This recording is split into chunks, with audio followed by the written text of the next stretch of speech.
te ha parecido el folletín? Muy bien. ¿Verdad? ¿Es de bonito el indígena o no? Sí, lo hacen aquí. Sí. Y ahí no... Pues sí, suelo mandar alguna cita para que pongan algo, para que el texto, así, pero demás. Me voy a presentar como profesora de Historia Antigua titular. Yo los modos universitarios yo me quedé cuando era catedrático. Yo no le doy ninguna importancia, me da igual, pero sí. Pero Vamos, no, técnicamente soy profesora sí, titular. pues eso. Sí, es que, oye, pues las cosas hay que decirlas y son bastante dicen y eso, ¿no? Bueno, yo también en el libro ese que te decía, pues todas estas historias también de inflar currículos y de bueno, atribuirse cosas que no, en fin, todas esas cosas. Ahora están saliendo más un montón de, no solo de los currículos falsificados, sino las tesis. Eso es todo. Me da casi vergüenza. Con lo que me costó a mí hacer mi tesis, ya resulta. Fíjate, sí. ¿Tienes el reloj? Sí, media justo. Vale, pues vamos a empezar.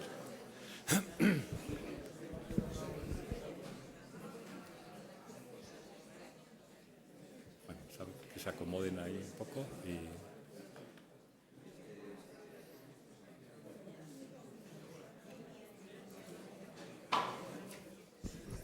Vale, que han dado ahí el clac.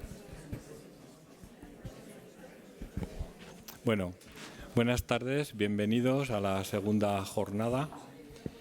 Espero que seamos un poco menos estúpidos que ayer y igual más que mañana, como decía aquella medalla del amor, y nos curemos un poco pues esto con un antídoto antiguo, algún remedio que nos mejore un poco, porque dado el panorama que nos rodea pues es un poco deprimente. Pero bueno, dicho esto, vamos a continuar efectivamente en aquellos tiempos, en el mundo griego en concreto, con Maricruz Cardete, profesora titular de Historia Antigua en la Universidad Complutense. Y yo tengo aquí una chuletilla con los dos últimos libros que ha escrito, Paisaje, Identidad y Religión, de 2010, y luego El Dios Pan y los paisajes pánicos, de 2016. Y bueno, yo creo que se va a prestar esto, pues claro, estando la comedia de por medio, pues cabe que la risa no falte aquí a la cita esta tarde. Así que yo... le dejo a Maricruz ya con la palabra y que nos lo vamos a pasar muy bien. Gracias. Bueno, muchas gracias tanto a Javier y a los organizadores como a todo el público que está congregado. No es muy normal que haya tanta gente para escuchar algo que tenga que ver con el mundo antiguo. Entonces, bueno, pues la verdad es que me agrada mucho ver esto tan lleno, ¿no? Bien, efectivamente, la comedia da para mucho. El tema de la estupidez, además, creo que cuando empecemos a tratarlo vais a reconocer muchas cosas del mundo actual en el mundo griego. O sea, que vamos a empezar con ello para ver cómo desarrollarlo, ¿no? Bueno, en principio, aunque parece que es una cosa muy evidente que la estupidez, cuando alguien dice estupidez, todo el mundo entiende a qué nos estamos refiriendo, ¿no? Pero, bueno, si te pones a estudiar un poquito la diferencia entre los diferentes conceptos de estupidez de unas culturas a otras, pues tiene su importancia y sus matices, ¿no? Si nos atenemos a la definición típica que te puedes encontrar en un diccionario, la estupidez sería la torpeza notable en comprender las cosas. Bueno, si le preguntáramos a un griego antiguo qué era la estupidez para él, podría decir algo semejante. La diferencia está en qué se entiende por cosas importantes que comprender y en qué se entiende por torpeza. O sea, cuánto tiempo necesitas para comprenderlas, pues difiere, ¿no? Difiere de unas culturas a otras. Así que, en el fondo, para saber qué entendían los griegos por estupidez, tendríamos que ir analizando un poquito, que es lo que os voy a presentar ahora, pues diferentes casos en los que ellos claramente hacían referencia a lo estúpido, a comportamientos que resultaban risibles, que resultaban muy tontos, para ver si se parecen, se diferencian mucho de lo que hoy en día diríamos que es un estúpido o una estupidez, ¿no? Es muy importante, para empezar con este tema de la comedia, la estupidez en la comedia, tener claro que la comedia griega no es como la nuestra, ¿no? Es humorística, llama a la risa, eso es cierto, pero no está hecha para el entretenimiento propiamente dicho. El teatro, sea tragedia o sea comedia, u otras formas de expresión teatral, como puede ser el mimo, que también tenían, era una celebración religiosa. Pertenece al ámbito de lo religioso, se celebra durante las fiestas religiosas, concretamente o generalmente durante las fiestas de Dioniso, que es el dios del teatro, aparte del vino, ¿no? Y por lo tanto tiene una entidad que es muy diferente de la actual, que es más pues, lúdica, cultural o estética, ¿no? Para los griegos, sobre todo, es un fenómeno religioso. Además de ser un fenómeno religioso, obviamente el teatro marca unas pautas de comportamiento, adoctrina, justifica unos comportamientos frente a otros, y por eso es una fuente histórica muy importante, porque no está refiriéndose, no pretenden contarnos con realismo lo que está ocurriendo, pero sí que es evidente que si esas obras de teatro fueron alabadas en su momento y han llegado hasta nosotros es porque reflejaban a la sociedad que las estaba viendo, que se reía con ellas, que discutía con ellas y que formaba parte de ellas, ¿no? O sea, que es un recurso histórico para los historiadores muy, muy importante. El autor de comedias, el comediógrafo más conocido de la antigüedad griega es Aristófanes, ¿no? Aristófanes toda su obra es comedia, él no hace tragedias. En el mundo griego había una diferencia bastante marcada entre los que hacían tragedias y los que escribían comedias. Pero a pesar de que la comedia no tenga esa carga dramática tan fuerte, tan épica de la tragedia, sí que refleja muy bien las preocupaciones, la vida cotidiana de la gente que está allí viéndola representada, porque la comedia griega no se leía, o sea, no está hecha para ser leída, está hecha para ser vista, ¿no? Para disfrutar en la representación. Tienen un humor un tanto peculiar. A veces, si no sé si habéis leído Aristófanes, alguna obra, o la habéis visto representada, es un humor bastante zafio en nuestro concepto, ¿no? Muy obsceno, que tira mucho del ridículo, de la sátira, es a veces vitriólico, es muy cruel con todos los personajes que aparecen. Da igual que sean dioses, que sean hombres, que sean de clase alta o de clase baja, ¿no? Y todo eso lo hace en un contexto muy duro. O sea, se están riendo de cosas muy serias, porque la Atenas de la época de Aristófanes es una Atenas metida en una guerra tremenda que destruyó lo que había sido el mundo griego hasta ese momento, que fue la guerra del Peloponeso. O sea, que utilizan la comedia también como una vía de escape, ¿no? Y es un elemento recurrente, también hay otros, por supuesto, pero es el que nos ha congregado aquí, ¿no? La estupidez, el recurso a la estupidez, a lo risible, a lo humillante, a los que hacen cosas estúpidas y merecen que los demás les reprobemos, ¿no? Digamos que los personajes ilógicos o estúpidos o irreverentes son quizá los que más aparecen. Es cierto que hay otros tipos, pero son muy, muy frecuentes. Y nadie queda libre de ser objeto de ridiculización. Ya insisto que da igual la clase social, da igual el lugar que ocupes en la sociedad, que es probable que en alguna comedia encuentres a tu alter ego absolutamente ridiculizado, ¿no? Entonces vamos a ir viendo, pues yo he escogido 4 ejemplos de tipos a los que se ridiculiza, ¿no? Y bueno, ya os digo que creo que muchos de ellos pues, vais a ver grandes reflejos de la actualidad. El primero sería, el primero que tendríamos que tener en cuenta es el del político corrupto y el pueblo que se deja seducir por ese político. Esto, en fin, sí que es muy actual, ¿no? Al igual que ocurre en nuestra lengua, que podemos decir estúpido de muchas maneras, con muchos matices, tonto, falto de miras, corto, etcétera, los griegos tenían un número de palabras bastante amplio para referirse a la estupidez. Y no todas tienen las mismas connotaciones, depende un poco sobre todo en qué contexto se inserten, ¿no? En determinadas ocasiones, cuando se emplean referentes a la estupidez, el sentido no es tanto aquel que es torpe, ¿no? Que tarda en entender, como decíamos al principio, sino aquel que finge ser tonto. Aquel que utiliza la mentira no es tonto por ignorancia o por falta de conocimiento, sino por interés, ¿no? Y ese ejemplo perfecto, el tipo perfecto de tonto por interés es el político, ¿no? Aristófanes no deja títere con cabeza, detesta gran parte de los políticos de su época y aunque muchas veces no les representa tal cual, lo hace a través de alter egos, de personajes que todo el mundo que lo está viendo sabe quiénes son, ¿no? No hace falta que lo nombren porque todo el mundo sabe quién está detrás de ello.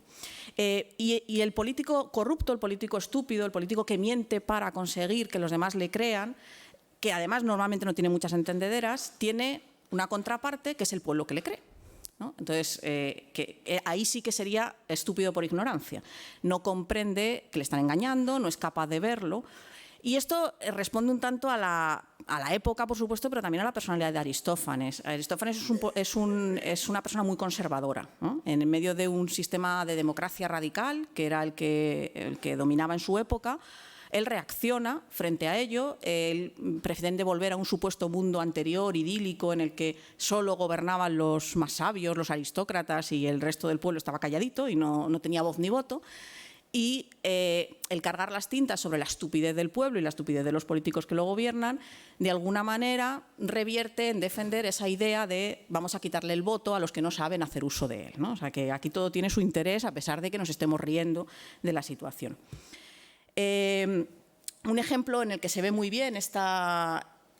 Luego vamos, que si no os distraigo leyendo. En el que se ve muy bien esta actitud es una comedia que se llama Los Caballeros, ¿no? Entre todos los políticos a los que detesta Aristófanes, al que más detesta es a Cleón. Cleón era un hombre hecho a sí mismo, digamos, entre comillas, ¿no? Era hijo de un curtidor y, sin embargo, cuando muere Pericles, durante la guerra del Peloponeso, se hace con el poder, por elección, o sea, es por votación. Y promueve, incita a que la guerra continúe. ¿Por qué? Porque es malo, no.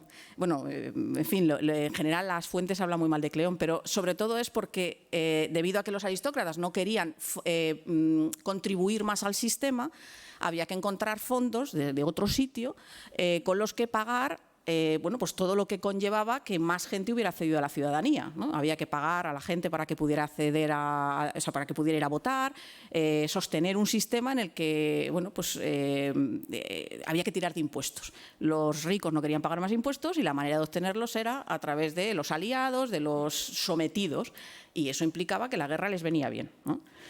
Claro, frente a eso tienes a una figura como Aristófanes que lo que quiere es volver a un sistema en el que toda esa gente que había accedido a la ciudadanía podía votar y podía tener derechos y podía ser representante político, no lo fuera. Y así te quitabas la necesidad de tener más fondos, ¿no?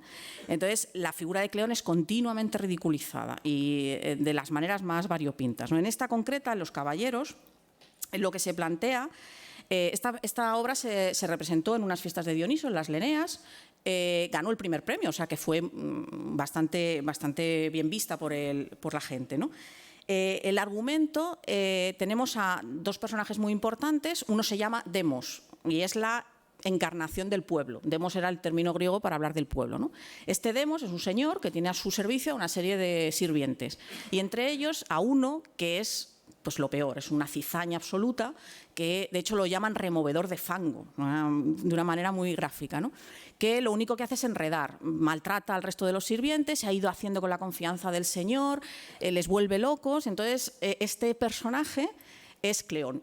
No le llaman así, le llaman el Paflagonio. Bueno, pues es un personaje que supuestamente viene de una región de la actual Anatolia que se llama Paflagonia. Entonces, ha pasado prácticamente de ser un esclavo a ser el que guía la casa, ¿no? Entonces, hay otros dos sirvientes, hartos de él, que deciden confabularse. Y estos dos sirvientes también están representando a personajes reales, que serían Demóstenes y Nicias, dos generales que no estaban de acuerdo con cómo iba la guerra y querían pararla. Estaban enfrentados a Cleón en la vida real. Bueno, pues de ahí parte la trama, ¿no? Entonces, lo que se plantean es... pues una ridiculización de la realidad. Quieren quitar a este Paflagonio de la casa y para ello utilizan un oráculo que han oído por ahí que dice que el poder de este hombre será sustituido por el de un morcillero. Una cosa absolutamente zafia, un señor que hace morcillas, que además tampoco tiene ninguna luz, muy cortito, y van a buscarle y le dicen, oye, responde al oráculo que tú vas a sustituir a este y nos vas a hacer la vida más sencilla. Entonces, tal y como él lo narra, se ve muy bien la poca visión que tienen todos los personajes, ¿no? ¿Veis ahí? El liderazgo del pueblo no le va al hombre instruido ni al honrado de su forma de ser, sino al ignorante y al corrupto, con que no dejes escapar lo que te ofrecen los dioses en sus oráculos. Claro, el otro dice, ¿cómo diantres expresa el oráculo? Sí, bien, por los dioses, aunque de un modo enigmático, un tanto enrevesado y sutil. Lo que dices es lo siguiente: mas cuando aprese el águila de corvas garras con su pico a la estúpida sierpe bebedora de sangre, entonces ya se echará a perder el salmorejo de los paflagonios y a los vendedores de tripas la divinidad otorgará gran gloria si no prefieren seguir vendiendo morcillas. Los oráculos son muy serios en el mundo griego, pero aquí se está riendo de ellos también, ¿no? ¿Y qué tiene que ver conmigo eso? Explícame. El águila es el paflagonio que está aquí. ¿Y qué significa eso de corvas garras? Exactamente lo que dice, que encorvan las manos para arramblar con todo, mete la mano en el cajón. ¿Y la sierpe a qué alude? Está clarísimo, la sierpe es alargada y la morcilla también es alargada. Además, bebedora de sangre lo son la morcilla y la sierpe. Así que dice que la sierpe va a vencer al águila si no se deja calentar los cascos con palabras, si no es estúpida y no se deja engañar. Los oráculos me halagan, pero me pregunto cómo seré yo capaz de gobernar al pueblo. Eso es tarea facilísima. Haz cabalmente lo que haces. Revuelve todos los asuntos, hazlos morcilla y congráciate del liderazgo. Las demás condiciones las reúnes. Lenguaje indecente, ruin linaje, eres discutidor, tienes todo lo necesario para la política. Así que corónate y haz una libación a Coleamos, que es el dios de la estupidez, y a defenderte de este tipo, ¿no? O sea, el nivel al que estamos es bajísimo, ¿no? Todos los personajes son cada cual peor, ¿no? Efectivamente, el morcillero se ampara en este dios en Coleamos y acaba aceptando y convirtiéndose en el siguiente que va a sustituir a este paflagonio en una cadena de degradación absoluta que parece que no sabemos quién va a ser el siguiente, pero cada vez parece que va a ser todavía peor, ¿no? El enfrentamiento que se produce entre el paflagonio y el morcillero pues es absolutamente surrealista, se dicen de todo, la mayor parte de las cosas no tienen sentido, o sea, gana el más tonto realmente, ¿no? Finalmente, el dueño del paflagonio, el Demos, ¿no? Este personaje decide que el paflagonio no le está gustando, que es verdad que el otro es mejor, y entonces se deja engatusar por el morcillero. Morcillero que de repente, una vez que ha conseguido el favor de su señor, y además le meten unas situaciones muy surreales, ¿no? Le meten en una gran tinaja, lo baña en agua hirviendo y cuando sale le han quitado la capa de porquería y es un hombre joven y esbelto de nuevo, ¿no? Entonces, ahí de repente esa figura de Demos, del morcillero, que no tenía muchas luces, cambia un tanto, cambia de nombre además, se convierte en Agorácrito, haciendo referencia al Ágora, el lugar de reunión política de los griegos, y de repente le entrega a su señor, aparte de haberle quitado toda la mugre y de haberle hecho un hombre joven, le entrega a unas chicas muy, muy hermosas que las llama las treguas, ¿no?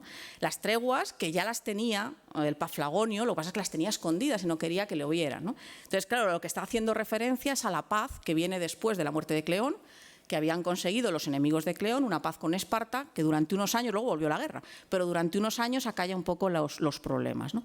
Y este Agorácrito, este morcillero reconvertido, está representando al mundo anterior a la democracia. Claro, nosotros defendemos la democracia, pero en este momento, hay una parte del mundo griego que detesta la democracia, ¿no?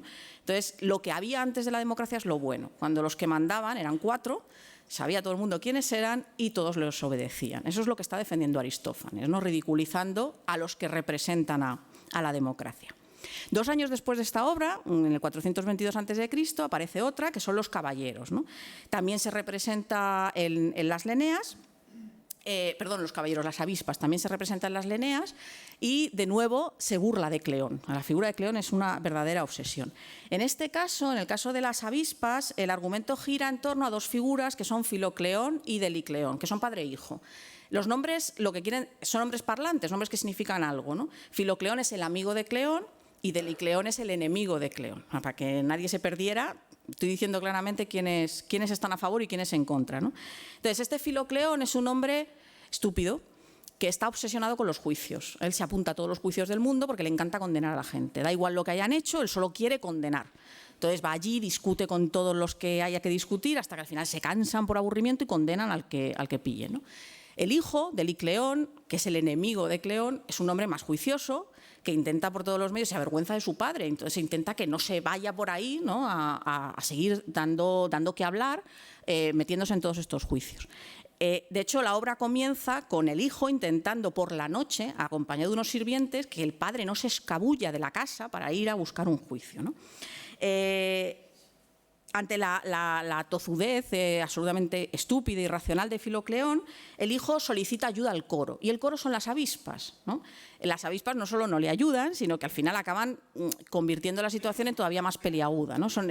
Lo llaman las avispas porque están zumbando, es como alrededor de la gente intentando mantener esas actitudes absurdas y que no triunfe la sensatez. Esos son las avispas, ¿no? Entonces, como no consigue que el padre se calme y se le escapa y lo vuelven a llevar a casa, en fin, le presentan ahí una especie de performance. Y dicen, bueno, va, tiene que tener un juicio, pues vamos a hacerle un juicio. Y entonces el juzgado es el perro de la casa que se ha comido un queso. Entonces ponen al perro ahí a juzgarle, pero claro, no tienen todos los instrumentos propios de la institución judicial. No tienen una clepsidra, que era un reloj de arena para medir el tiempo en el que se hablaba los defensores y los acusadores. No tienen estrado, no tienen nada de lo que necesitan en un juicio verdadero. Y entonces lo que hacen es utilizar las cosas de la casa. Claro, esto produce es una burla total, ¿no? Aparece una cochiquera con los cerdos, aparece por ahí una vacinilla, ¿no?, para recoger los excrementos, y eso se lo ponen a Filocleón alrededor para que él piense que está haciendo un juicio de verdad. Al final consiguen que el perro no sea juzgado, y a este hombre le da un arrechucho tremendo, porque es la primera vez en muchos años en los que no ha conseguido culpar, o sea, que se dé un veredicto de culpabilidad a un acusado, ¿no? Entonces se desmaya, se tranquiliza un poco, pero cuando vuelve a recuperarse, el hijo había organizado una pequeña fiesta para quitar los ánimos y tal, y este hombre interrumpe la fiesta, medio loco, diciendo totalmente sandeces, todo el mundo se ríe de él, y al final se emborracha como una cuba y se duerme, ¿no? O sea, este es el final del gran amigo de Cleón, ¿no? De esta figura absolutamente ilógica. Obviamente, de nuevo, hay una moraleja, entre comillas, ¿no? La democracia es peligrosa, los partidarios de la democracia, fijad cómo acaban, no tienen control, no tienen medida, acaban borrachos, son ilógicos. Hay que volver al sistema anterior a la democracia, que era el de los hombres justos y serenos, ¿no? Pero estos son los políticos, hay más gente a la que decapitan, ¿no? Y uno que a nosotros nos puede parecer llamativo, pero que para Aristófanes era un caballo de batalla tremendo, es Sócrates. La figura de Sócrates en la tradición occidental está muy bien valorada. Para Aristófanes era lo peor del universo, ¿no? Porque Sócrates, él consideraba que era un sofista. Hoy en día los filósofos no dirían que Sócrates era un sofista, pero para Aristófanes sí lo era. ¿Y qué eran los sofistas? Eran filósofos del lenguaje, diríamos hoy en día, que utilizaban la filosofía para, bueno, pues, comprender la verdad de forma relativa, y enseñaban retórica a los políticos para que pudieran defender una idea, la contraria, la de más allá. Entonces, para Aristófanes era una manera de mantener vivo el sistema democrático y por lo tanto había que acabar con ellos. Y también les ataca por todas partes, concretamente a Sócrates, aunque no solo, en varias comedias. Hay una de ellas muy conocida, que es Las nubes. En ella el protagonista es Sócrates, que lo veis ahí metido en un cubo. Esta es la forma en la que aparece en la comedia. Está metido en un cubo haciendo el tonto. Sócrates es uno de los protagonistas, es el tipo de filósofo intelectual jactancioso, creído, que no sabe de nada, pero habla de todo y termina engañando a los que son todavía más tontos que él. ¿Quién es el más tonto que él? Pues en este caso es un tipo que se llama Strepsíades, que es un campesino. Es otro tópico de la comedia griega, ¿no? El campesino tonto, el paleto, ¿no? La imagen del paleto, que no tiene suficiente, que se ha metido en deudas, que no sabe mantener su hacienda y que busca que la gente le resuelva la vida, ¿no? Entonces, Strepsíades es muy corto de entendederas, pero tiene un hijo que es todavía más tonto que él, que se llama Fidípides. Entonces, la comedia arranca con Strepsíades diciéndole a su hijo que se vaya a la ciudad a estudiar filosofía con Sócrates, porque como tergiversan totalmente la verdad, a ver si le enseñan a mentir y entonces convence a los acreedores de que no tienen deudas, ¿no? Este es el principio, la idea de la que parte, ¿no? El problema es que Fidípides es tan tonto que no consigue comprender lo que pretende su padre y además es vago, o sea, tonto y vago.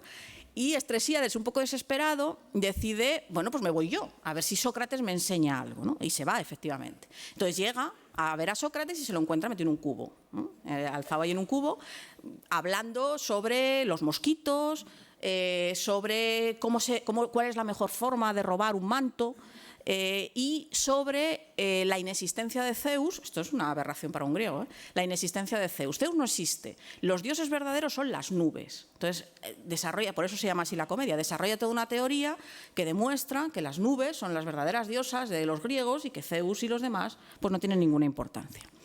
El primer diálogo, cuando se encuentran Strepsíades y Sócrates, es muy representativo. Mirad. En primer lugar, dime qué haces, por favor. Camino por los aires y paso revista al sol. Está metido en un cubo, como veis aquí, en un cesto. Esto es una representación muy posterior, pero se ve bastante bien. Metido en el cesto ahí, viendo a las nubes, ¿no?, de cerca. Así que pasas de los dioses desde un cesto en vez de hacerlo desde el suelo, si eso es lo que haces. Nunca habría yo llegado a desentrañar los fenómenos celestes si no hubiera suspendido mi inteligencia y hubiera mezclado mi sutil pensamiento con el aire semejante a él. Si yo estando en el suelo hubiera examinado desde abajo las regiones de arriba, nunca habría desentrañado nada. Seguro, porque la tierra arrastra hacia sí la sustancia del pensamiento. Eso mismo les pasa también a los berros. ¿Cómo dices? ¿El pensamiento arrastra la sustancia hacia los berros? Anda, baja hasta mi Socratillo para que me enseñes las cosas por las que he venido. Desciende del cesto. ¿Y para qué has venido? Quiero aprender a crear discursos, pues por culpa de los intereses y de los acreedores mal dispuestos, me veo despojado y saqueado. Tengo todo embargado. Siguen un poco la charla y luego dice, ¿quieres saber con claridad en qué consiste exactamente lo divino? No viene al cuento cuando le pregunta esto, pero bueno, Sócrates intenta demostrar lo listo que es, ¿no? Sí, por Zeus, sí puede ser. ¿Y entablar diálogo con las nubes, nuestras divinidades? Sí, sí. Pues siéntate en el jergón sagrado. Y le ponen un jergón, una piltrafa, a que se siente ahí como si fuera pues, todo un discípulo de un gran filósofo, ¿no? Evidentemente, Sócrates es tonto. Lo que pasa es que es un tonto que sabe de alguna manera disfrazar su estupidez con una pátina de cierta inteligencia, ¿no? Sería un poco como los que echan las cartas y hoy en día. Y Strepsíades, no, el pobre hombre es tonto totalmente, ¿no? Él no sabe distinguir, no sabe distinguir, por supuesto, que Sócrates es un charlatán, pero es que ni siquiera entiende lo que dice, entonces se queda como maravillado, ¿no? Strepsíades decide pedir ayuda a las nubes. Bueno, pues ya que le ha dicho que las nubes son tan importantes y Zeus no, y hasta ahora Zeus no le ayuda, pues vamos a pedir ayuda a las nubes. Y las nubes aparecen en escena y le redicen que lo mejor es que vuelva a su casa, no le ven muy preparado, y que convenza a su hijo de que sea el hijo el que vaya a ver a Sócrates. Strepsíades se va a su casa, habla otra vez con el hijo, la conversación es absolutamente surrealista, hasta el punto de que Strepsíades, que es tonto, se asombra de lo estúpido que es su hijo, ¿no? Entonces, no hay manera humana de que nadie entienda lo que dice Sócrates. Bueno, al final, Strepsíades, en un rapto así de frustración, lo que hace es quemar la escuela de Sócrates y de esta manera, digamos, queda mostrada a la luz clara, ¿no?, la estupidez de los argumentos sofísticos y la de aquellos que, engañados por esos argumentos, que me he dado cuenta y no lo he pasado, engañados por esos argumentos, acaban creyéndoselos y actuando, siguiendo un tonto, siguiendo a otro, digamos, ¿no? Este papel del campesino paleto, del campesino inculto, es muy propio de la comedia griega. Pero no solo de la comedia, es algo que está muy extendido en el mundo antiguo, concretamente en el mundo griego, pero bueno, también se ve en el romano, ¿no? A pesar de que el campo es un elemento básico para comprender cómo funciona una ciudad griega, cómo funciona una polis griega, porque sin ello no comerían, básicamente, se morirían todos. En las fuentes es como si no existieran. Cuando aparecen es para meterse con ellos, generalmente llamándoles estúpidos. Pero es que normalmente ni siquiera aparecen, ¿no? Les ignoran, es como si no existieran. Hay apenas casi 2 autores que hablen un poco del campo, que son Hesíodo, un poeta, y Jenofonte, que es un historiador. Pero hablan de un campo casi con un aspecto moral, o sea, no del campo económico, de la gente que trabaja en él, de las tierras, de los aparceros, no, del campo como esa especie de tierra madre que alimenta el espíritu de la gente, ¿no? O sea, hablan desde un punto de vista del poseedor de tierra, que no trabaja las tierras para nada, porque además para un griego mancharse las manos era signo de clase baja, ¿no? Los aristócratas no trabajaban, para eso tenían a otros que lo hicieran. Y por lo tanto, digamos que la comedia en eso contribuye a desarrollar una idea que no responde a la realidad social, ni política, ni económica, pero que sí responde a esa ideología de los poseedores a los que pertenecía Aristófanes, entre otros, ¿no? Y si el campesinado está mal visto, que lo está, los que ya están increíblemente mal vistos y aparecen en la comedia, al igual que en otras fuentes, como trapaceros, ladrones, deshonestos, son los que se mueven por el campo sin tener tierras. Esos ya son peores, ¿no? El campesino que tiene su pequeño terruño, pues no lo tratan bien.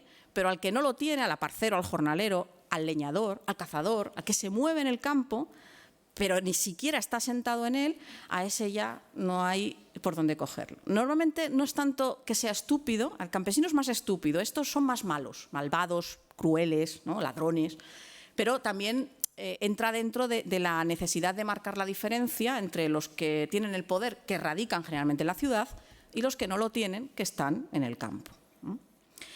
Siguiendo con los tipos de gente que son ridiculizados y considerados estúpidos, en el mundo griego hay otro que también aparece mucho en la comedia, que es el bárbaro. El bárbaro, en principio, aparece en el siglo V y se equipara con el persa, porque en el siglo V, a principios del siglo V, es cuando se desarrollan las llamadas guerras médicas, que son las guerras entre griegos y persas. La palabra bárbaro existía antes y aparece en Homero, de hecho, pero bárbaro era simplemente el que no habla griego. No eras ni más listo ni más tonto por no hablar griego, simplemente es que no lo hablabas. Era descriptivo, digamos. A partir de principios del siglo V ya no es descriptivo, es peyorativo. O sea, ser un bárbaro es lo que hoy en día nosotros consideramos, seguimos considerando, ¿no? Un incivilizado, cruel, malvado, bruto, sin ningún tipo de cultura. Esa creación, o sea, acuñan el término y se lo encasquetan a los persas, que en ese momento eran los grandes enemigos. Pero esto tampoco es cierto realmente, o sea, ocurre más en el ámbito del imaginario. Los griegos tenían unas relaciones con los persas muy fluidas, antes de las guerras médicas, durante y después. Comerciaban con ellos, se casaban con ellos, pero a alto nivel, no me refiero a gente común, sino a grandes dirigentes que estaban casados y tenían hijos con los persas, ¿no? Pero claro, cuando se produce la guerra, Atenas sobre todo tira de enfrentarse a los persas, de convertirlos en los enemigos, ¿no? Y ahí acuñan pues algo que ha pasado a la historia y que hoy en día seguimos pensando, ese enfrentamiento entre Oriente y Occidente, que, insisto, no fue real. De hecho, para los persas las guerras médicas, bueno, sí las perdieron, es cierto, pero no significaron nada, no perdieron parte de su imperio, simplemente no consiguieron extenderse a Grecia, que tampoco era un sitio. Persia era gigantesca, no necesitaban a los griegos, no fue una pérdida tan grande. Y sin embargo, para los atenienses fue la gran victoria, y así ha pasado a la historia, como una gran victoria que marcaba esa diferencia entre ellos, los bárbaros, los malos, y nosotros, que somos los buenos. Ese nosotros que tampoco existió, porque los griegos no estaban unidos para nada. Hablamos de los griegos pues por llamarlos de alguna manera, pero un ateniense, un espartano o un corintio eran muy diferentes entre sí, ¿no?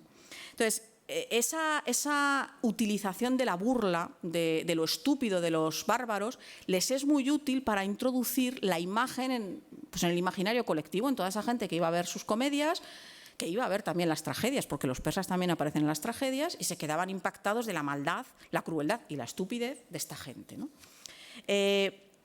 Los caracteres más destacados de los bárbaros, de los persas, para un griego eran, por una parte, el despotismo, porque tenían un gobierno de un solo hombre, el gran rey persa, que era malísimo. Por otro, el servilismo del resto de la población, que acallaba lo que diga el gran rey, yo cumplo. El exceso, eran excesivos en todo, lo cual para un griego era horrible, hay que ser moderado. Y la barbarie, la incivilización, el desprecio por la justicia, por la libertad, ¿no? ¿Los persas eran así? No, para nada, ¿no? De hecho, los persas es una cultura milenaria anterior a la griega y más que asentada y civilizada. Lo que pasa es que eran distintos a los griegos. Y realmente todas las características que los griegos atribuyen a los persas, a quienes están definiendo son a los propios griegos. O sea, ellos cogen lo que creen ser, lo ponen en un espejo y lo contrario son los otros, ¿no? Entonces, frente a todo eso que tenían de malo los persas, pues los griegos eran moderados, eran civilizados, defendían la libertad, defendían la justicia y el orden establecido, ¿no? Los vehículos de expresión de estas ideas son muy variados, aparecen en muy diferentes soportes, ¿no? Pero uno de ellos, desde luego, es el teatro. Aparece en la tragedia, sobre todo en una tragedia concreta que os recomiendo porque merece mucho la pena leer, que es Los persas, de Esquilo, ¿no? Evidentemente, al ser una tragedia, se representa desde un punto de vista muy dramático, ¿no? Pero se ven todos estos clichés, el persa malo, el persa que se levanta contra los dioses, que no cumple las normas, y los griegos ahí luchando contra él y ganando porque Zeus lo quiere, ¿no? Literalmente. Y el otro vehículo teatral es la comedia, Claro, el persa en la tragedia es malo, el persa en la comedia es tonto, ¿no? Ahí está la ridiculización de la figura, ¿no? Que no ocurre solo con los persas, insisto, que en las comedias y las tragedias aparecen otras figuras de extranjeros a los que también se les echa encima todos estos males, ¿no? Las amazonas, por ejemplo, estas mujeres míticas que se enfrentan al orden en el que el hombre es superior a la mujer. Son tontas, son malas. Ocurre con escitas, con lidios, con gente que no era griega y que empiezan a ser vistos muy mal. Esto de ver al extranjero mal también nos suena, ¿verdad? No hemos cambiado tanto. Un ejemplo en el que se ve muy bien esta imagen del persa tonto es de nuevo, una comedia de Aristófanes que se llama Los Acarnienses, en el que también fue representada en las fiestas de Dioniso, en las Leneas, en la que aparece el persa, la figura del persa es una figura secundaria, no es el protagonista, pero tiene una relevancia en la trama y es un embajador que viene a hablar con los acarnienses, que son un demos del Ática, ¿no? Entonces, es un hombre ridículo, estúpido, afeminado. Para los atenienses las mujeres tenían un nivel intelectual muy bajo, entonces decirte que eras afeminado era decirte algo muy grave, ¿no? Insultarte. Y todo el mundo acaba riéndose de él, todos los que están alrededor, porque además es un hombre pagado de sí mismo. Él piensa que se ríen con él, y no, se están riendo de él, ¿no? Entonces, aquí veis, por ejemplo, ¿no? Y ahora hemos llegado con Pseudartabas, un nombre además difícil de pronunciar, extraño, ¿no? El ojo del rey. Así se lo sacara un cuervo a picotazos, y el tuyo también, señor embajador. El ojo del rey. Bueno, el ojo del rey es un símbolo, ¿no? que tenían los persas realmente, pero que aquí aparece por ridiculizado. Soberano Heracles, por los dioses, hombre, tienes cara de buque de guerra. Esto del buque de guerra es porque los barcos griegos llevaban ojos pintados en las proas para, como una forma de defenderse de los peligros, ¿no? Te cuelgo el estorbo por debajo del ojo. Anda, explica ya lo que te envió a decir el rey a los atenienses. Y entonces hace una frase incomprensible, ¿no? Y Artaman, Esarsan, Apisonas, Atra. Esto no es ni griego, ni persa, ni en nada. Es un trabalenguas, ¿no? ¿Entendéis lo que dice? Por Apolo, yo no. Dice que el rey nos enviará oro. Di más alto y con claridad eso del oro. No recibirólo culiabierto jaonu. Tampoco tiene sentido, está mal expresado, pero ya mete, muy típico de Aristófanes, algo obsceno, ¿no? Lo del culiabierto. ¡Ay, desgraciado, qué claro! ¿Qué dice ahora? ¿Qué? Que son tontos del culo los jaonios si esperan recibir oro de los bárbaros. Que el teléfono escacharrado está funcionando. No, habla de ajanas de oro. Las ajanas son una medida de peso persa, ¿no? ¿Qué clase de ajanas? Eres un gran embustero, apártate. Yo le interrogaré por mi cuenta. Entonces se acerca a él y le dice, venga ya, explícame claramente ante ¿no? Si no quieres que te dé un baño en púrpura de Sardes, o sea, si no quieres que te rompa la nariz y empieces a sangrar como un cochino, tú dime a mí, explícame lo que estás diciendo. ¿Nos están engañando miserablemente entonces los embajadores? El otro no se entera de nada, no sabe qué responder porque no está entendiendo. Pero todo el rato con una postura muy noble, muy altiva, como si fuera el más listo del grupo, ¿no? En la misma línea de ridiculización hay otro ejemplo que ya no es de la comedia, pero es muy representativo y por eso os lo he traído. Ay, que se me ha olvidado pasaros, lo he ido leyendo, bueno. ¿Qué es este vaso? Es un oinocoe, es el llamado vaso de Eurimedón. Entonces, aquí lo que veis representado, por un lado, en una cara está el griego, que es el que va desnudo, tiene en el vaso pone yo soy Eurimedón, por eso se llama el vaso de Eurimedón. Y en el otro tienes a un tipo que pudiera ser un persa, pudiera ser un escita, en última instancia es un extranjero, se ve por la vestimenta y por la posición, ¿vale? Veis que está inclinándose y de hecho pone me inclino. Bueno, se inclina, ya está viendo, ¿no? ¿Para qué? Para que lo sodomicen. Esto de nuevo es una burla. Puede parecer, a veces se equivoca, ¿no? Porque tenemos la idea de que para los griegos antiguos la homosexualidad estaba bien vista. Y no es exactamente así. Lo que estaba bien visto eran determinadas relaciones que no tenían por qué ser sexuales, pero sí sentimentales, vamos a decir, entre un chavalillo joven y un señor mayor que lo instruía.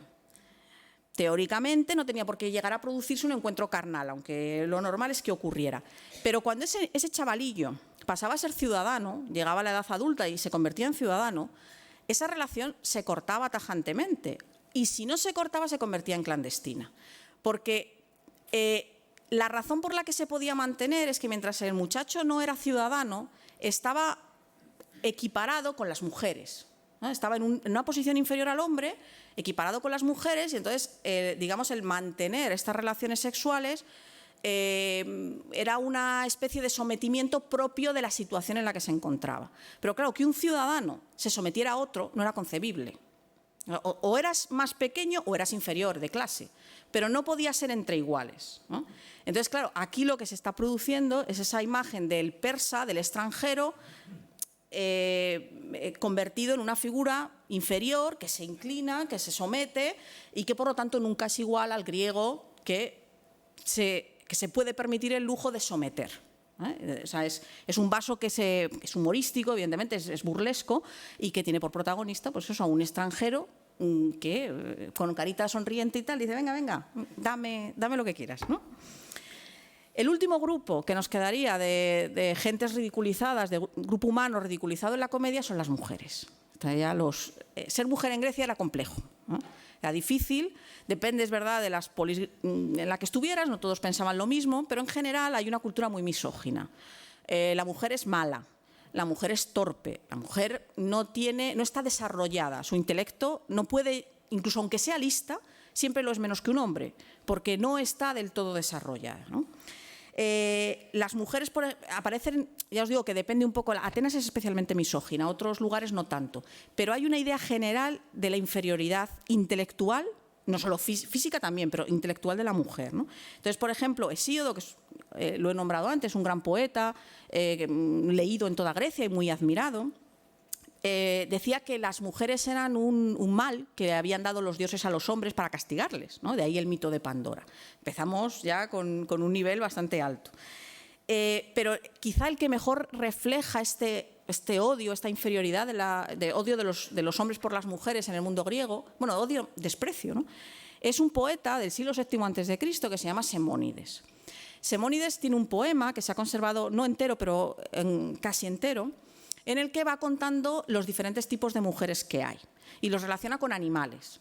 Entonces, la mujer que desciende de la cerda es sucia, la que desciende del perro es deslenguada, la que desciende de la zorra es cotilla, ¿no? Y así llegamos a la única mujer que es decente, que es la que desciende de la abeja, que es trabajadora, es buena, pero esa es tan rara de encontrar que prácticamente es inexistente. Entonces, entre todo este relato de mujeres malvadas, inútiles y tal, está la estúpida, claro, no podía faltar. Y a la estúpida la refleja así. A otra, se refiere a la estúpida, la moldearon los olímpicos del barro y la dieron al hombre como algo tarado, porque ni el mal ni el bien conoce una mujer de esta clase. De las labores solo sabe una, comer.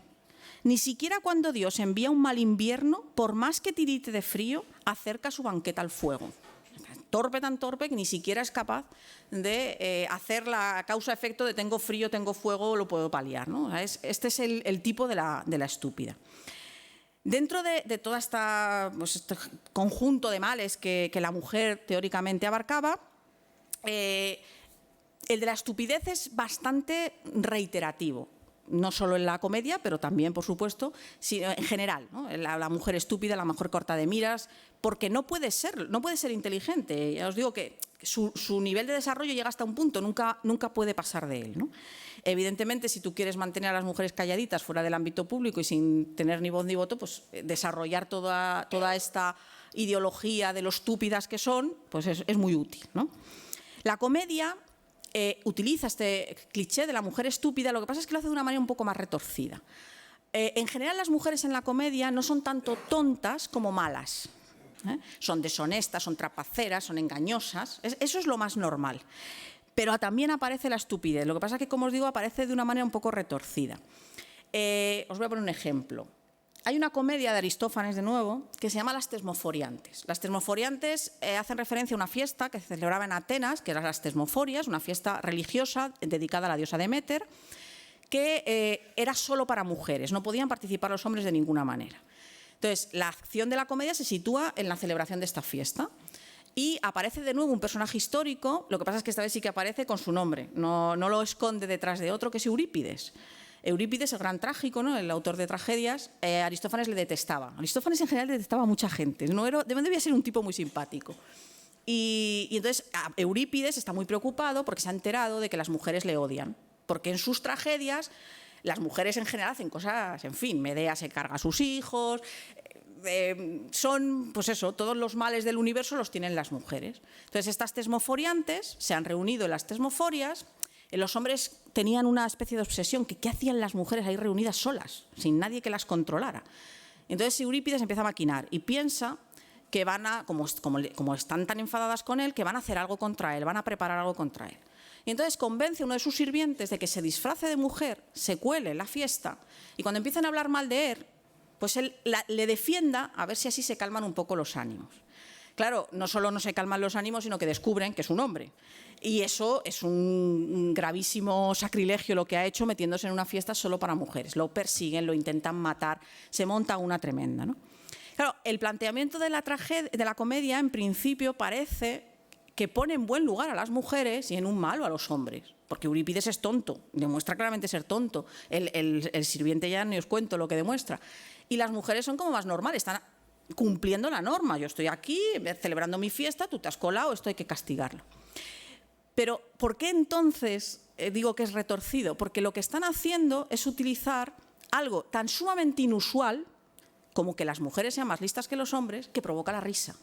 O sea, es burlesco, es imposible.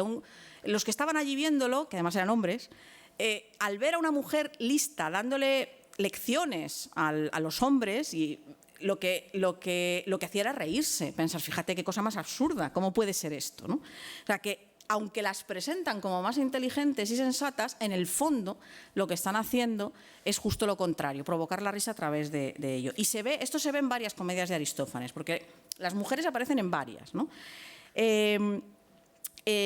Otra de las que también lo muestran se llama Las asambleístas, ¿no? En estas asambleístas la protagonista es una mujer que se llama Praxágora. Y Praxágora la verdad es que es un dechado de sensatez, ¿no? Dentro del mundo que la rodea. Es lista, es sensata, es ecuánime, contenida, parece un hombre, ¿no? Esto, ya empezamos la risa, ¿no? Pues no puede ser, una mujer nunca es así. Entonces, ella lo que plantea es tomar la asamblea, por eso se llaman las asambleístas, junto con el resto de mujeres, porque los hombres han demostrado ser incapaces de dirigir el país.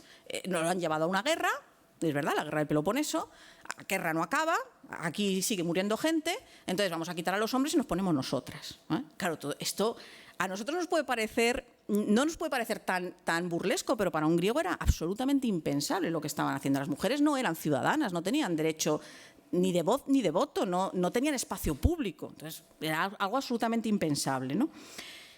Fijaos cómo lo define. Praxágora es la lógica, la sensata, la normal, ¿eh? Mientras todavía quedan estrellas en el cielo, dispongamos lo que debemos hacer, pues la asamblea para la que venimos dispuestas empezará con la aurora. Por Zeus, tú debes tomar asiento al pie de la tribuna frente a los prítanos. Esto es algo absolutamente inconcebible. Una mujer frente a los prítanos, hablando de política. Yo me he traído esta lana para cardarla durante la asamblea. Ya empezamos mal, ¿no? Ya está. Praxágora es lista, pero las que la rodean, pobrecitas, durante la asamblea. ¿Pero qué dices, desgraciada? Sí, por Artemis, sí, dejaré de oír porque esté cardando. Tengo a mis hijitos desnudos. De nuevo, el lugar de la mujer es la casa, cuidar a sus hijos. ¿Tú qué haces aquí, no?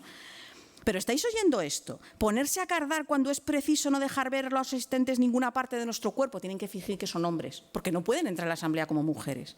Estaría bonito que en medio de la multitud una de nosotras se lanzase a la tribuna, se alzase los vestidos y dejase ver su formicio. Bien, en fin, ya sabéis lo que es.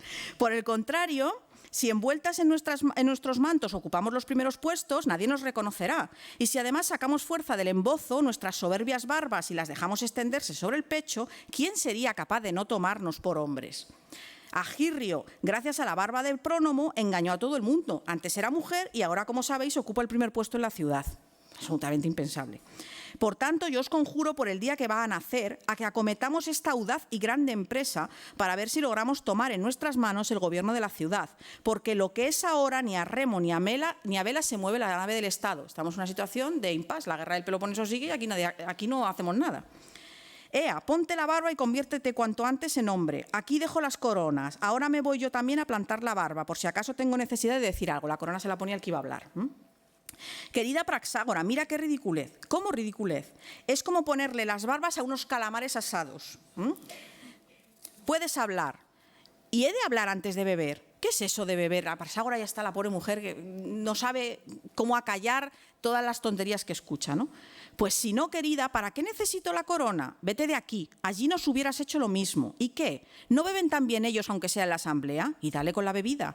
Sí, por Artemis, y vino del más puro. No se bebía vino puro, los griegos lo bebían mezclado con agua, ¿no? Por eso, a los que los examinan y estudian detenidamente les parecen sus insensatos decretos resoluciones de borrachos. Además, si no hubiese vino, ¿cómo harían las libaciones a Zeus y demás ceremonias? Por otra parte, suelen maltratarse como personas que han bebido demasiado y los arqueros se ven obligados a llevarse de la asamblea a más de un borracho revoltoso. Y ya la pobre mujer desesperada dice, vete y siéntate, no sirves para nada. Eso es la tónica de la mujer tonta que no sabe dónde se encuentra, que es extemporánea, se sale de su contexto. Praxágora es la única que mantiene la cabeza, precisamente eso es lo que llama la risa, ¿no? Algo similar ocurre con la comedia quizá más famosa de Aristófanes, que imagino que esta sí la conocéis, que es Lisístrata, ¿no? El argumento de Lisístrata es todavía más rocambolesco para un griego, porque es una mujer que decide parar la guerra del Peloponeso. ¿Veis la obsesión? Claro, es que Aristófanes vivió la guerra. O sea, todas estas comedias se están representando en un país en guerra, ¿no? Entonces, parar la guerra del Peloponeso a través de una huelga de sexo. Si los hombres continúan guerreando, no tienen sexo. Si lo dejan, volvemos. Entonces ella intenta convencer a sus conciudadanas, a las atenienses, pero extenderlo, ya tiene un plan para extenderse por todo el Peloponeso y que las espartanas también lo hagan y así se acabe la guerra, ¿no? Para Aristófanes acabar la guerra era bueno.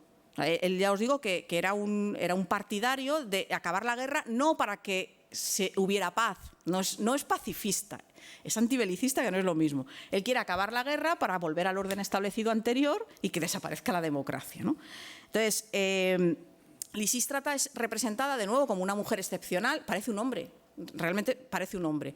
Es lista, es competente, es sensata, pero de nuevo está rodeada de gente, de mujeres que no están a la altura, que representan lo que para los griegos sí que era una mujer, ¿no? Y de hecho hay un momento, aquí veis, en la que una amiga de Lisístrata, cuando Lisístrata está intentando pues empoderar a las mujeres, decirles lo que ellas pueden hacer, que si se mantienen firmes, que esto se acaba. Entonces le responde esta amiga calónica, le dice, ¿y qué podríamos hacer de sensato o glorioso las mujeres que nos pasamos la vida en casa, maquilladas, vestidas de color azafrán, peripuestas con largas túnicas de gasa y zapatos de tacón? Entonces, claro, esto es lo que los griegos pensaban que era una mujer, ¿no? La que está en casa y no puede hacer nada porque no tiene capacidad, ¿no? Incluso en Lisístrata hay dos figuras, no solo está ella, hay una escudera de Lisístrata muy amiga suya que se llama Mirrina, que también es bastante sensata, pero tiene momentos, hay por ejemplo un momento en el que ella llega tarde a una reunión súper importante que se está organizando para parar la guerra y cuando Lisístrata la regaña, pero ¿qué haces? ¿Que llegas a estas horas? Esto no puede ser. La otra le dice, es que no encontraba el sostén.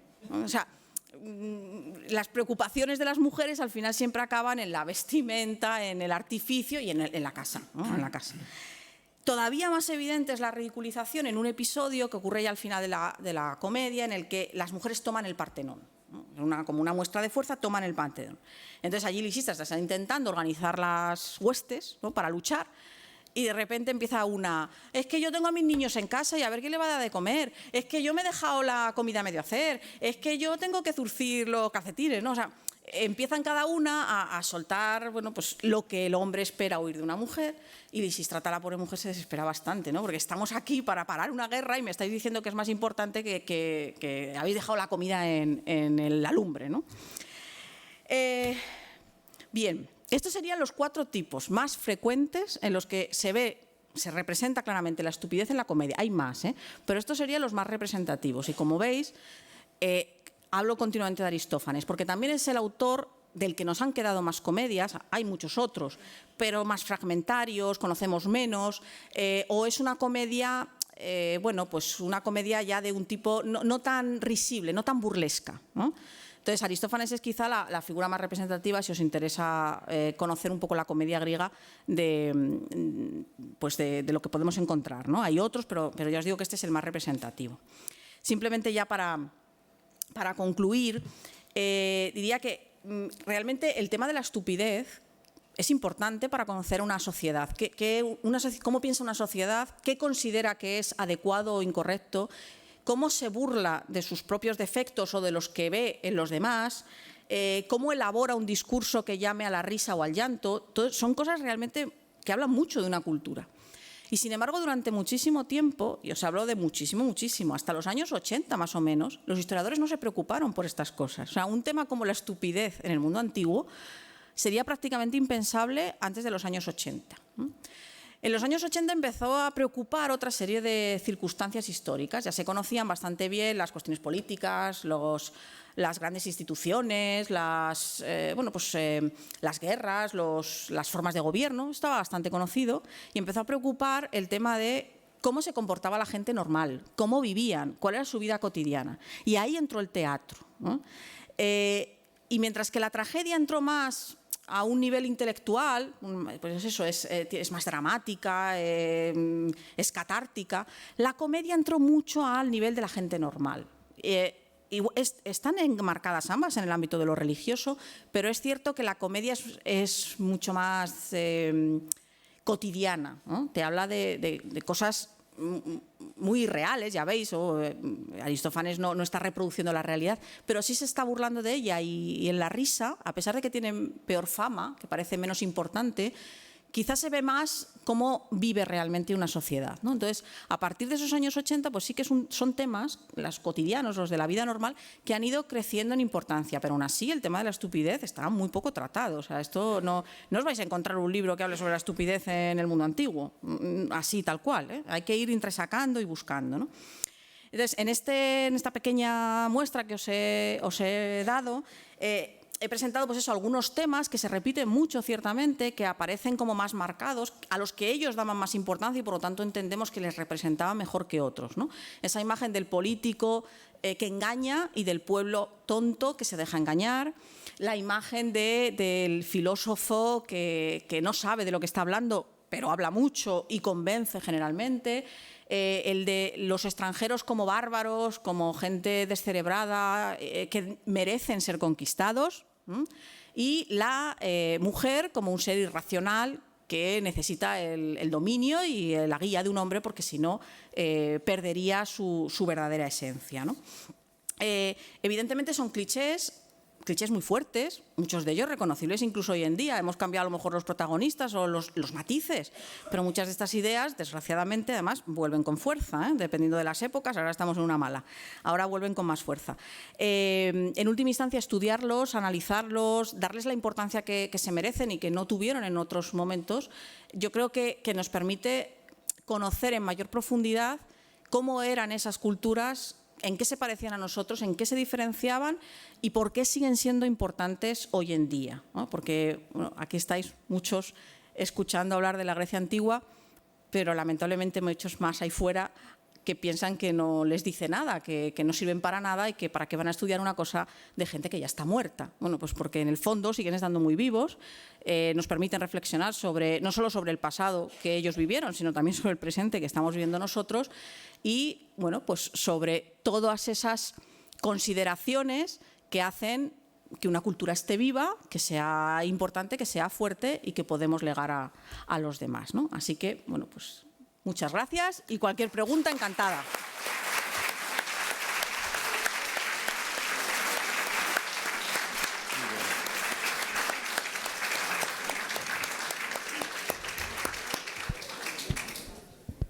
El teatro de Taormina, precioso. Bueno, yo antes de empezar así con las palabras, hay que recordar que está a vuestra disposición el catálogo de la exposición que hicimos el año pasado para celebrar los 25 años. Hay ya unos ejemplares que se pueden coger hasta que se acaben. O sea que, pues digo, porque si alguien no se ha dado cuenta o no se atreve a cogerlo, se pueden coger. Bueno, dicho esto, pues a ver, ¿quién se anima a hacer algún comentario, alguna pregunta? Vamos a ver, bueno, en primer lugar, enhorabuena por la exposición porque la verdad me ha entusiasmado. Gracias. Y yo simplemente quería, no sé, empezar con quizá poniendo un poco una nota discordante en lo de la estupidez femenina y masculina.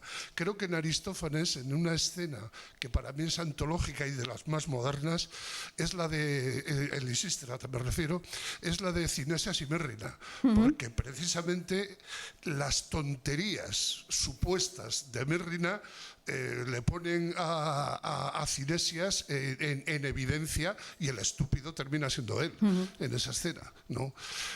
No sé si nos podrías... Es verdad que en el tema, sobre todo en el tema femenino, ha habido, bueno, pues también a partir de los años 60, 70 empezó a desarrollarse toda la historia de género, el estudio de las mujeres y tal. Y ha habido mucha controversia en cuanto a cómo representan a las mujeres el teatro antiguo. Por ejemplo, en el caso de Eurípides, que os decía antes, en la tragedia, las tragedias de Eurípides, por ejemplo, Medea, ¿no? Quizás es el caso más conocido, pero hay muchas mujeres en Eurípides. En Medea hay momentos en los que, si tú lo lees con ojos actuales, lo que parece es estar defendiendo claramente la posición de Medea, a pesar de que ha matado a sus hijos para vengarse de su marido, que ya es una cosa realmente cruel. Pero parece ponerse en la piel de Medea, parece defenderla, con un alegato muy moderno, hablando de, bueno, cómo un hombre abandona a su mujer por otra más joven, cómo la ha traído del extranjero para después abandonarla, y eso es cruel. Realmente lo lees con ojos actuales y dices, madre mía, qué malo es Jasón, y cómo defiende Eurípides a Medea, ¿no? Entonces, en el caso de Aristófanes pasa lo mismo, porque es verdad que las mujeres de Aristófanes no parecen estúpidas, parecen inteligentes. Claro, cuando se empezó a dar, hay dos grandes tendencias. Yo os he dicho, a mí me parece que esta es más adecuada, pero es cierto que hay otros historiadores que consideran que sí que se está defendiendo la posición de la mujer. Tanto en Eurípides, digo los que son los dos casos más significativos, tanto en Eurípides como en Aristófanes. ¿Por qué yo he dicho que no? Porque yo creo que son lecturas muy modernas. O sea, Aristófanes es una figura muy conservadora, política y moralmente, en todo su planteamiento, ¿no? Ya os digo, el tema de enfrentarse a la democracia, la recuperación de una especie de lo que los griegos llamaron la patrios politeia, es decir, la política de los ancestros, ¿no? Política que, en fin, estaba en el imaginario, tampoco era evidente. Entonces, que una persona tan conservadora de pensamiento estuviera haciendo algo tan sumamente revolucionario y encima de una manera en el ámbito religioso y a la vista de todos, como defender la superioridad moral e intelectual de la mujer, a mí me parece que es poco probable, ¿eh? Pero sí que es cierto, igual que Eurípides, o sea, creo que no es lo que estaba haciendo, ¿no? Y de hecho, la crítica, por ejemplo, de Aristófanes a Eurípides, aunque sea en clave de comedia, es que las mujeres le odian porque las llama locas, malas, traidoras, asesinas, ¿no? Yo creo que esa sería más bien la interpretación griega, por eso ese retruécano. Pero es cierto que hay esas dos versiones, ¿no? Hay autores que consideran que no, que lo que está haciendo es defender la posición de la mujer, a pesar de que no es lo más frecuente en el mundo griego y especialmente en Atenas, que es bastante más misógina que otros lugares griegos, ¿no? Sí, sí, vamos, totalmente cierto y de acuerdo, porque efectivamente me estaba refiriendo a las versiones modernas que se han hecho de Lisístrata. Sí, que es una heroína, claro. Es una heroína. Sí, en efecto.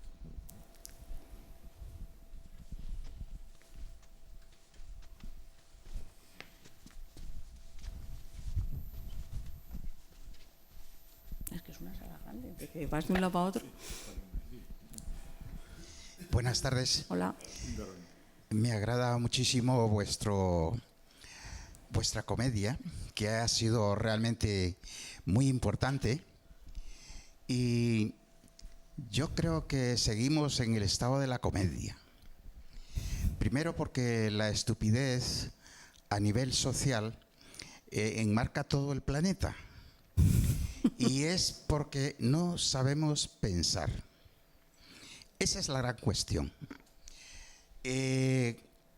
Nos comportamos como niños, a pesar de que en la mayoría de edad ya se tiene un conocimiento muy ilimitado de poder razonar.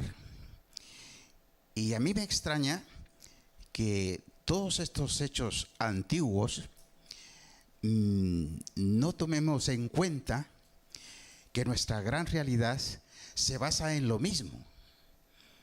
Y creo que ya tenemos edad suficiente como para poder mejorar la situación de nuestra actitud social. Yo estoy en contra de todo porque todo es mejorable.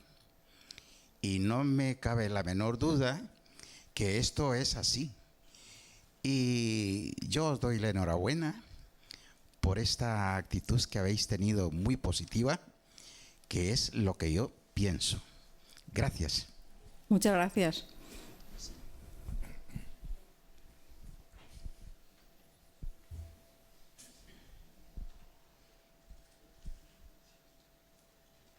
Animamos, preguntad algo.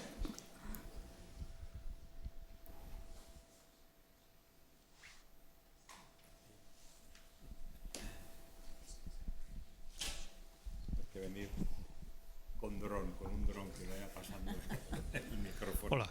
Para ir acortando. Creo recordar como un ejemplo de estupidez, aunque saliendo de la comedia y entrando más en la filosofía, que sería lo de mañana, la conferencia de mañana.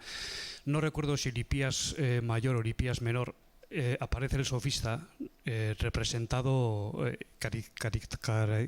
como una caricatura que hace Platón, ¿no?, en su confrontamiento con Sócrates, y hay sí realmente que lo pone como estúpido. Es un ejemplo de estupidez en la literatura griega.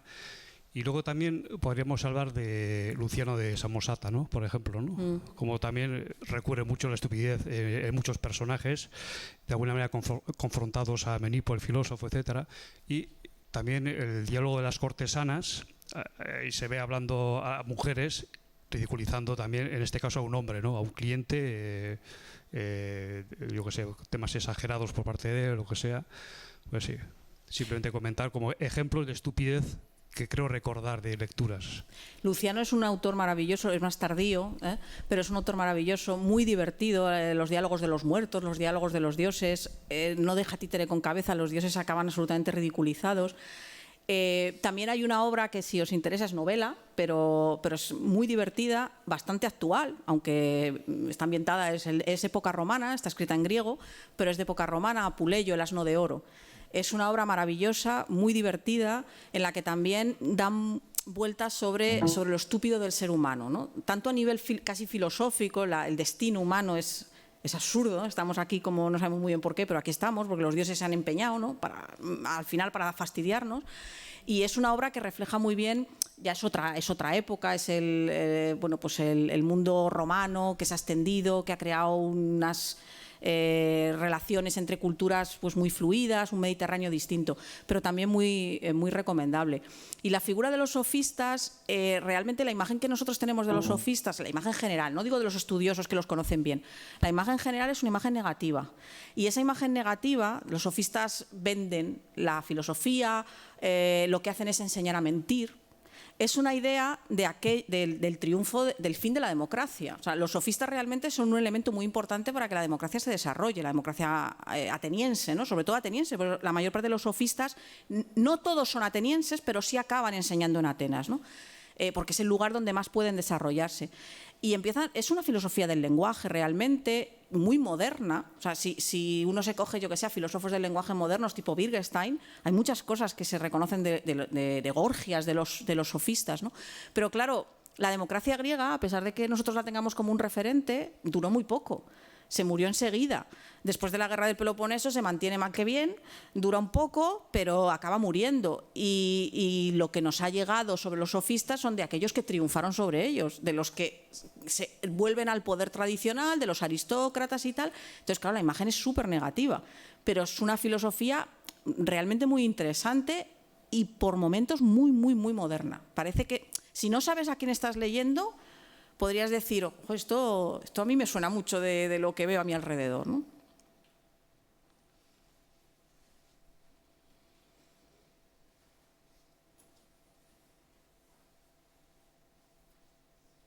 Bueno, si no hay ninguna intervención más, pues muchas gracias por la asistencia y hasta mañana. Si nos vemos mañana.